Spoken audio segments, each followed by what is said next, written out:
And now the time comes when we shall redeem our pledge, not wholly or in full measure, but very substantially.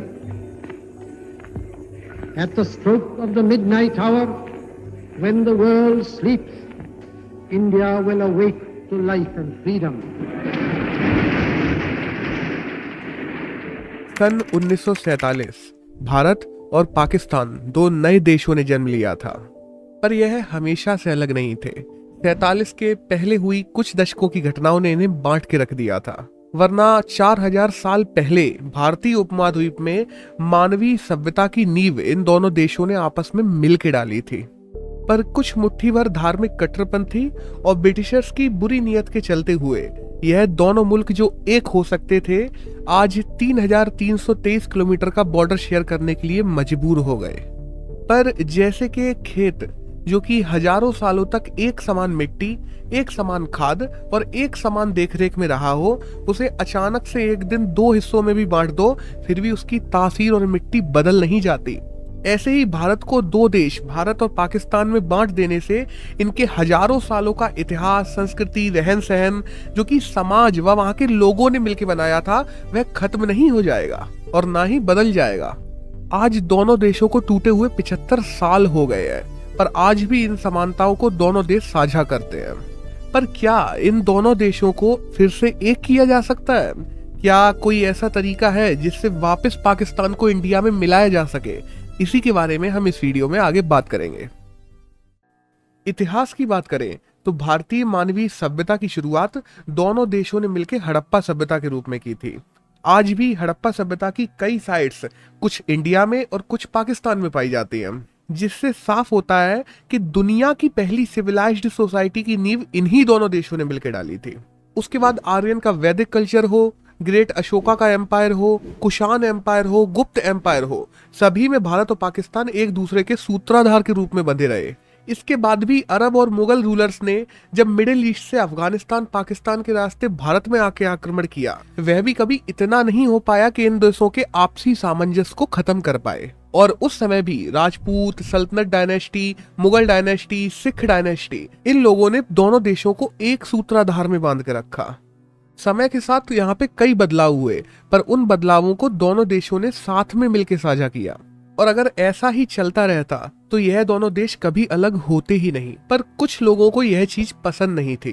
20th century में इन दोनों देशों को अलग करने का पहला विचार ब्रिटिशर्स ही लेके आए थे। 1857 की क्रांति ने ब्रिटिशर्स में इतना डर पैदा कर दिया था कि वह नहीं चाहते थे कि दोबारा से भारतीय एक हो जाए और ब्रिटिश क्राउन के सामने अपना सर उठा के खड़े हो जाए, जिसके चलते अपनी फूट डालो राज करो नीति के तहत ब्रिटिशर्स ने भारत को निगेटिवली इफेक्ट करने के लिए लोगों के मन में यह विचार डाला। उसी समय सर सैयद अहमद के द्वारा अलीगढ़ मूवमेंट की स्थापना की गई थी। इस मूवमेंट के द्वारा मुस्लिम्स को बेटर अपॉर्चुनिटीज दिलाना और उनको उन अपॉर्चुनिटीज के लिए तैयार करना सर सैयद अहमद का सपना था। पर इस पूरे सपने को और इस पूरे मूवमेंट्स को ब्रिटिशर्स ने अपने हिसाब से बदल दिया और उन्होंने मुस्लिम्स को यह विश्वास दिलाया कि जो वे समाज में पीछे चल रहे हैं उसकी वजह ब्रिटिशर्स नहीं है, उसकी वजह हिंदू कम्युनिटी है। मुस्लिम्स के लिए कोई भी अपॉर्चुनिटीज हिंदू कम्युनिटी छोड़ ही नहीं रही है। यह विश्वास उन्होंने मुस्लिम कम्युनिटी को दिलाया और उनके द्वारा यह विचार फैलाया गया कि अगर मुस्लिम खुद का विकास चाहते हैं तो उन्हें हिंदुओं से अलग होना पड़ेगा।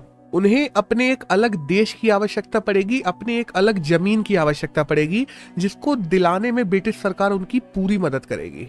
और आगे चल के 1906 में जब मुस्लिम लीग की स्थापना होती है तो उसकी सोच भी इसी की उपज थी। उसके भी डीएनए में मुस्लिम कम्युनिटी को फायदा पहुंचाना नहीं था। उसका मेन मकसद ही था कि मुस्लिम एलिट्स को प्रेशर ग्रुप के रूप में बनाना और तत्कालिक हिंदू राजाओं पर और तात्कालिक संसद पर प्रभाव डालना। आगे चल के हम मार्ले मिंटो रिफॉर्म की बात करें, जिसके द्वारा मुस्लिम्स को सेपरेट इलेक्टोरियल दिया गया, या अर्ली नेशनलिस्ट मूवमेंट को खत्म करने के लिए हिंदू और मुस्लिमों के बीच में जो डिवाइड किया गया उसकी बात कर लें, दोनों में ब्रिटिशर्स का ही रोल रहा है। और यह सब करने के पीछे उनका केवल एक ही उद्देश्य था कि वह अपना साम्राज्य जो इंडिया पे बनाए हुए हैं वह बचा रहे और अपनी कॉलोनी के रूप में वह इंडिया को बनाए रखने के लिए किसी भी हद तक जाने को तैयार थे, क्योंकि सीधी सी बात है, इंडिया से उन्हें इकोनॉमिकल बहुत ज्यादा फायदा था। पर आगे चल के यही बोया गया सांप्रदायिक मानसिकता का बीज 1947 में पार्टीशन का कारण बन गया, और जिसके चलते आज भारत का ही एक पार्ट भारत का पड़ोसी देश बन गया। हालांकि जब पाकिस्तान बना तो कहा गया था कि यह देश इस्लाम के मानने वाले लोगों को प्राथमिकता देगा, व उन्हें जो चीज आज तक इंडिया नहीं दे पाया वह चीजें मिलेंगी, और सारे मुस्लिम लोगों से इस देश में आकर बसने की अपील भी की गई।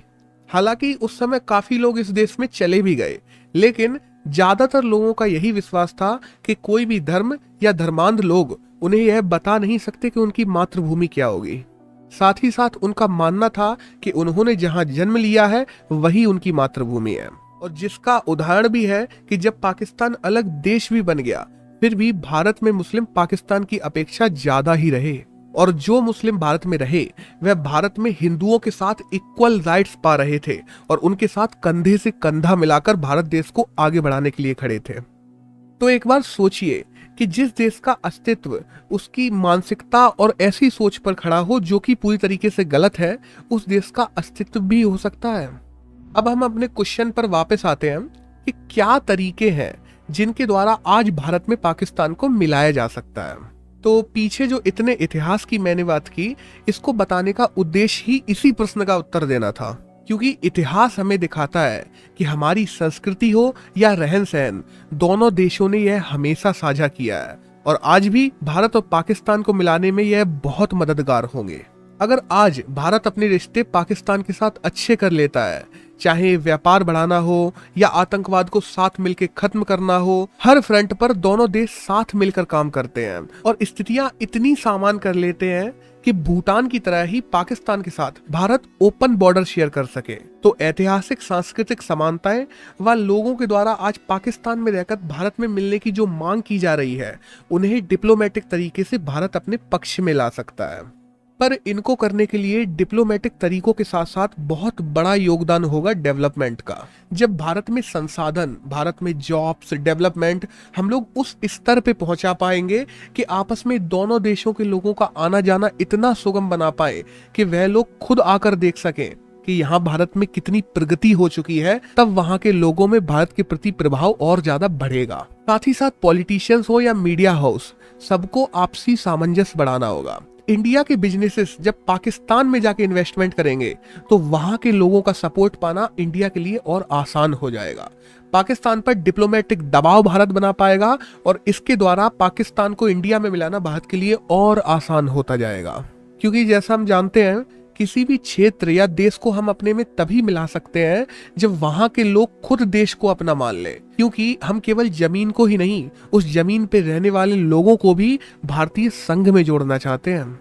हालांकि यह सब सुनने में अच्छा लग रहा है, पर इसको करने में सबसे बड़ी प्रॉब्लम बनेगा चीन, क्योंकि चीन के इन्वेस्टमेंट के चलते वह नहीं चाहेगा कि पाकिस्तान भारत में मिल जाए और उसके किए हुए पाकिस्तान में इन्वेस्टमेंट बर्बाद चले जाए, और जिनको बनाए रखने के लिए इस पूरी प्रक्रिया में वह एंटी इंडिया सेंटिमेंट्स को बढ़ावा भी दे सकता है, जैसे कि आतंकवाद मान लो। और चीन को काउंटर करने से पहले भारत को चीन से आगे निकलकर सुपर पावर बनने की जरूरत है, क्योंकि भारत के पास जब economical power, international diplomatic support और पाकिस्तान में इन्फ्लुएंस होगा तो भारत खुद चीन को पाकिस्तान से बाहर ढकेल सकेगा।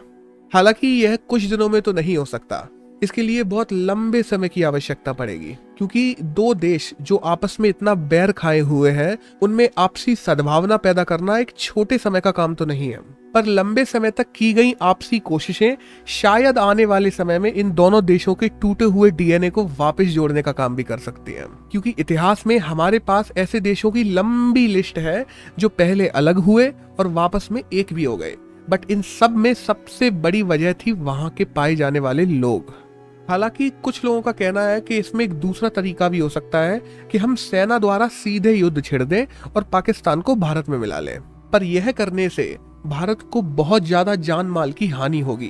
साथ ही साथ पाकिस्तान की सेना हो या चाइनीज सेना हो, भारत को दोनों से सीधा मुकाबला करना पड़ेगा, जो कि जब तक युद्ध चलेगा वह भारत के एक्सपेंडिचर को इतना बढ़ा देगा कि भारत के और क्षेत्रों में होने वाले डेवलपमेंट पे इसका बुरा असर पड़ेगा। और अगर इसके बाद भारत पाकिस्तान को जीत भी लेता है तो वहां के लोगों को नहीं जीत पाएगा और वहां पे अलग अलग उग्रवादी व आतंकवादी गतिविधियां होती रहेंगी। यह सब सुन के सुकून तो होता है कि अगर ऐसा होता तो कितना अच्छा होता, पर क्या यह सच में इतना अच्छा होता जितना अच्छा दिख रहा है? हमने शुरुआत में 2 खेतों की बात की थी जिनको 75 साल पहले बांट दिया गया था। आज 75 साल बाद उस खेत के एक हिस्से का फसल का पूरा ध्यान रखा गया है, उसको पानी दिया गया है, उसे खाद दी गई है। वहीं दूसरे हिस्से में उस खेत को ऐसे ही छोड़ दिया गया है, वहां पे जंगली पौधे उग गए हैं, उसका ध्यान ही नहीं रखा गया है। तो सोचिए, क्या ऐसे खेत के हिस्से को अपने खेत में मिलाने की आप सोचेंगे? क्या पाकिस्तान को भारत में मिलाना इसी तरीके का नहीं हो जाएगा? क्योंकि आज जहां हम भारत की बात करते हैं वह रोजाना नई ऊंचाइयों को छू रहा है और पाकिस्तान वहीं लगातार नीचे जाता जा रहा है।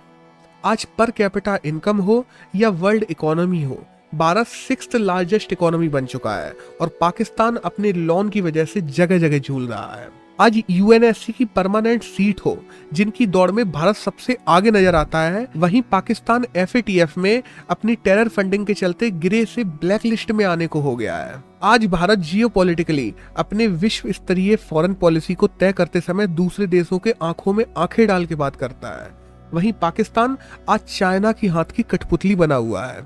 आज भारत का पॉलिटिकल एडमिनिस्ट्रेशन जो कि इतना मजबूत है कि भारत रोज नई ऊंचाइयों को छू रहा है, वहीं पाकिस्तान का पॉलिटिकल एडमिनिस्ट्रेशन इतना ज्यादा अनस्टेबल है कि वह एक फेल्ड स्टेट कहा जाता है, क्योंकि पिछले 75 साल में एक अकेला ऐसा पीएम नहीं है जिसने अपना कार्यकाल पाकिस्तान में पूरा कर पाया हो।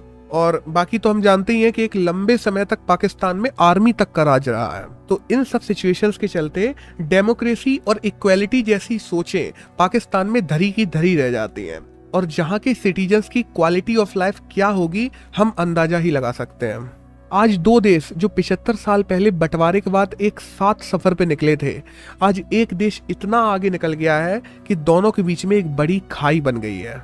और आज अगर दोनों देशों को मिला दिया जाता है तो यह सारी स्थितियां भारत को झेलनी पड़ेंगी, क्योंकि वह सारी प्रॉब्लम्स फिर भारत की हो जाएंगी। चाहे हम हंगर इंडेक्स की बात करें जहां पे पाकिस्तान 92nd और इंडिया 101वें नंबर पे आता है, या हम लोग करप्शन इंडेक्स की बात करें जहां पे भारत 85th और पाकिस्तान 148 नंबर पे आता है, यह सारी प्रॉब्लम भारत की झोली में आ जाएंगी।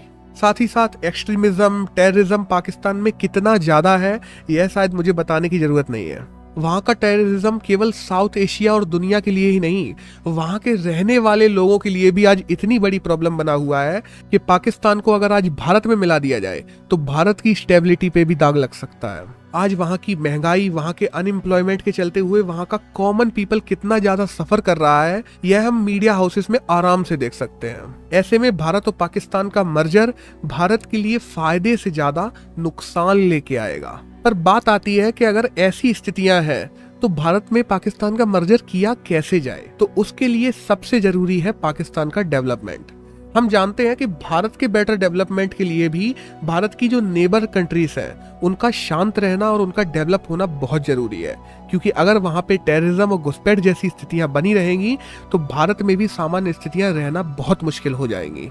हमें पाकिस्तान के साथ में स्थितियां सामान्य करने की जरूरत है। हमें ओपन बॉर्डर शेयर करने चाहिए, हमें आपस में इकोनॉमिकल गतिविधियों को बढ़ाना चाहिए जिससे वहां की स्थितियां सामान्य की जा सके और बाद में फिर पाकिस्तान को इंडिया में मिलाया जा सके। अटल बिहारी वाजपेयी ने एक बार एक बात कही थी कि हम अपने दोस्तों को बदल सकते हैं, अपने पड़ोसियों को नहीं। तो अगर हमें इन्हीं पड़ोसियों के साथ में रहना है तो हम चाहेंगे कि हमारे पड़ोस में भी शांति रहे। अगर 47 में बंटवारा होता ही नहीं तो करोड़ों लोग जिन्हें इस बंटवारे का दुख झेलना पड़ा वह नहीं झेलना पड़ता। 47 के सांप्रदायिक दंगों के चलते कई परिवार बिखर गए और कई परिवार के लोग मारे गए। कई ट्रेडिशनल क्षेत्र जैसे कि पंजाब और बंगाल को इन बंटवारों ने बांट के रख दिया। जो परिवार इन कॉन्फ्लिक्ट में उलझे उन्हें या तो जान गंवानी पड़ी या वह अपनों से अलग हो गए और आज भी अपने अपनों से मिलने के लिए उन्हें वीजा लेना पड़ता है। अगर यह बंटवारा नहीं होता तो शायद दोनों देश साथ में मिलकर आज और मजबूती से एक देश के रूप में खड़े होते और जिन हजारों लोगों ने पिछले 75 साल में इन दोनों देशों के बीच चल रहे कॉन्फ्लिक्ट में अपनी जान गंवाई है उन्हें जान नहीं गंवानी पड़ती। हालांकि इतिहास को हम बदल तो नहीं सकते, बट इतिहास में जो गलतियां हुई हैं उनके बारे में जान और उनसे सीख जरूर सकते हैं। और 1947 के समय क्या हुआ था और एग्जैक्टली यह बंटवारा किस वजह से हुआ था यह हम अगले वीडियो में जानेंगे। धन्यवाद।